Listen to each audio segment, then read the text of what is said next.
Hello साथियों, स्वागत है आप सभी का एक बार फिर से। आज मैं आप लोगों के सामने यूपी शिक्षक भर्ती 2025 के बारे में जो भी इंफॉर्मेशन यूपी गवर्नमेंट के द्वारा क्या किया गया है, अनाउंस किया गया है, रखा गया है, वो आप लोगों के सामने पूरा का पूरा बिल्कुल सिंपल वे में समझाने का कोशिश करूंगा। आप बात करेंगे तो यहाँ पर जो भी इस टीचिंग रिगार्डिंग वैकेंसीज में आप लोगों के डाउट होंगे या जो भी डिजायरेबल होंगे कि इसमें क्या होता है क्या नहीं होता है, कौन इसके लिए अप्लाई कर सकते हैं, कब अप्लाई करना है, कैसे करना है, वो सारी चीजें स्टेप बाय स्टेप आप लोगों को क्लियर करने की कोशिश करूंगा। तो यहाँ पर दोस्तों, यहाँ पर आपको सबसे मेन चीजें आपको क्या ध्यान में रखनी है, इसके लिए एप्लीकेशन फॉर्म के बारे में बात करते हैं। आप लोग यहाँ पर देख सकते हैं एप्लीकेशन फॉर्म, एज के बारे में, और यहाँ पर तीसरे नंबर पर आप देख सकते हैं करेक्शन के बारे में बात करते हैं, टोटल पोस्ट कितनी है। उसके बाद इसमें ओटीआर क्या है, जो यूपी गवर्नमेंट ने एसएससी की तरह ही क्या किया है कि नया सिस्टम लागू किया है, जो आप लोगों को क्या इसके बारे में जानना जरूरी हो जाता है। क्यों जरूरी हो जाता है? अगर आपने 28 तारीख से जो फॉर्म शुरू वो भर दिया लेकिन ओटीआर नहीं करा रखा आपने, आप बात करेंगे तो आपका जो फॉर्म है वो वैलिड नहीं होगा। इसलिए वीडियो के अंत तक बने रहे ताकि आप चीजों को क्या कर सके, आसानी से पूरा का पूरा क्लेरिफाई तरीके से समझ सके। यहां पर दोस्तों इसके बाद हम बात करेंगे एलिजिबिलिटी पे, योग्यता क्या क्या है। तो यहां पर अब हम सबसे पहले बात करते हैं कि जो यूपी में जो टीचर की जो वैकेंसी आने वाली है कौन से ग्रेड की, तो एलटी ग्रेड के बारे में बात करते हैं 2025 में।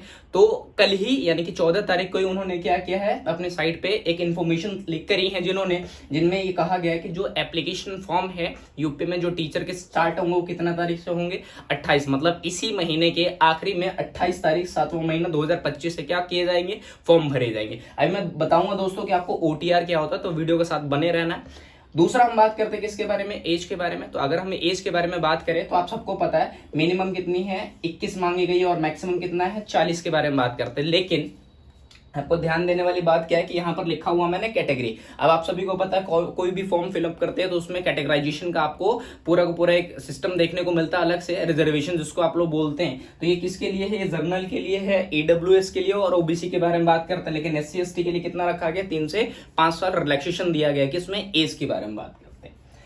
तीसरे नंबर पे बात करते हैं कि जो आपने फॉर्म भरा है, बाई चांस या बाई मिस्टेक आपसे कोई गलती हो गई तो उस गलती को सुधारने का हर एक सेगमेंट में क्या किया जाता है, आपको मौका दिया जाता है, चाहे वो स्टेट लेवल के एग्जाम हो चाहे वो सेंट्रल लेवल के एग्जाम हो।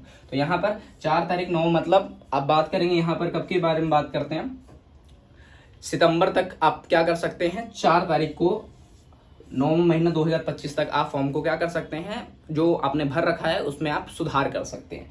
चौथे नंबर पे मोस्ट इंपॉर्टेंट जो बात करें, आप लोगों का सवाल था कि कितने क्या वैकेंसीज आ रही है, कितने नंबर ऑफ पोस्ट्स की बात करते हैं, किसके सेगमेंट में कितना है। अभी जितना रिलीज किया है यूपी गवर्नमेंट ने, आप बात करते हैं, ये भी किसके मुकाबले, जो पहले के टीचिंग जो रिक्रूटमेंट हुई है उसके मुकाबले काफी ज्यादा कम है। आप बात करोगे तो यहाँ पर हम बात करते हैं जो मेल है, फीमेल है, और क्या है, आप बात करते हैं पीएच है। तो मेल टोटल पोस्ट कितनी है, 7466 की बात करते हैं, जिसको 3 भाग में कैटेगराइज किया गया है।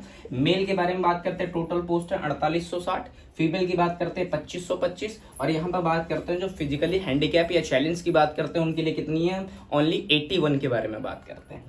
अब ये सारी चीजें हैं तो आप सभी को पता है कि मेल हो चाहे फीमेल हो, इसमें भी किसका कैटेगरी लगता है, आप बात करते हो जनरल का, ओबीसी, ईडब्ल्यूएस, एससी और एसटी की बात करते हैं। ये फीमेल में भी होता है और ये मेल में भी देखने को मिलता है। तो इसमें जो पोस्ट है वो भी क्या होंगे, कई भागों में कैटेगराइज हो जाएंगे। तो आप लोग अपने कैटेगरी के हिसाब से क्या कर सकते हैं, चेक कर सकते हैं यहाँ पर। उसके बाद जो मोस्ट इंपॉर्टेंट है, जो मैंने आप लोगों को कहा था कि वीडियो के अंत तक बने रहे दोस्तों, तो इसमें मैंने कहा था आप लोगों को ओटीआर के बारे में। ये ओटीआर होता क्या है, वन टाइम रजिस्ट्रेशन के बारे में बात करते हैं कि अगर आप यूपी में आने वाले वैकेंसीज के लिए अगर आप प्रिपरेशन कर रहे हैं, तो आप अगर फर्स्ट टाइम यूजर है या फर्स्ट टाइम क्या एस्पिरेंट है, तो आपको क्या करना पड़ेगा, ओटीआर पे अपना क्या है आईडी लॉगिन करनी पड़ेगी, और आपको क्या करना पड़ेगा, यहाँ पर लिखा हुआ वन टाइम रजिस्ट्रेशन की बात करते हैं। ये कब तक करना है, क्या ये 28 तारीख से पहले या बाद में करना है? तो दोस्तों क्लियर तरीके से आपको समझा दूं कि यहाँ पर जो 28 तारीख दे रखा है, जिस दिन से फॉर्म शुरू होंगे उस फॉर्म शुरू होने के दिन से पहले ही आपको क्या कर लेना, ओटीआर कर लेना। पता चले आप लोग फॉर्म भर दो लेकिन आपने ओटीआर नहीं करा रखा, रजिस्ट्रेशन नहीं करा रखा वन टाइम वाला, तो आपका जो फॉर्म है जो आपने भरा है वो क्या हो जाएगा, वो इनवैलिड हो जाएगा, तो उसका कोई मतलब नहीं रह जाएगा। तो आप लोग 28 से पहले ही जाकर के आप अपना ओटीआर क्या कर ले, जनरेट कर ले यूपी के ऑफिशियल साइट पर। उसके बाद यहाँ पर एलिजिबिलिटी के बारे में बात करते हैं, तो पोस्ट या तो टीजीटी की होती है, पीजीटी की होती है, या पीआरटी की होती है, स्पेशल टीचर्स की बात करते हैं। तो यहाँ पर जो हम पीआरटी के बारे में बात करते हैं, ये पीआरटी हो गया, टीजीटी और ये क्या हो गया पीजीटी। तो सबको पता है कि नॉर्मली जो टीचिंग वैकेंसीज आती हैं उसमें ये सारी क्राइटेरिया आपको कंप्लीट करना पड़ता है, डिपेंड करता है कौन सा स्टेट क्या मांग रही है। जैसे बिहार वाले, तो बिहार वाले क्या करते हैं, सीटेट भी मांगते हैं, लेकिन 6 to 8 तक वहां पर एस्टेट नहीं चलता है, वहां पर क्या चलता है, अब सीटेट ही चलता है। लेकिन अगर 9th 10th 11th 12th में आप पढ़ाना चाहते हैं तो आपको क्या करना पड़ेगा, सबसे पहले एस्टेट क्वालिफाई करना पड़ेगा, उसके बाद ही आप एग्जाम दे सकते हैं। तो हर एक स्टेट का क्राइटेरिया अलग है।